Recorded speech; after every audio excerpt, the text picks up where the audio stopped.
Yaqinda Toshkentda festival bo'ldi. Festival bo'lib o'tibdi. Men internetdagi videolardan buni bildim. Menga juda ham bitta narsa ta'sir qildi.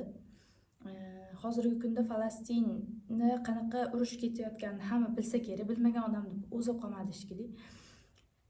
Shunda, ya'ni Falastinni ramziga aylangan ro'mol bor. Ro'molni hamma ko'rdi menimcha. Butun arab davlatlari u ro'molni boshiga o'raydi, yuziga taqadi boshqa. Ana shunaqa ro'molni olganda, shu ro'molni o'rab olib, bitis qilib o'ynab yuribdi odamlar.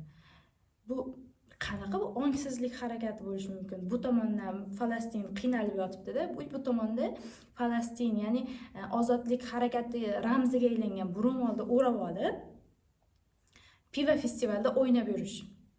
Menimcha odamlarni ommaviy ongsizlantirishda bir yuqori bir cho'qqisi shu bo'lsa kerak deb o'ylayman.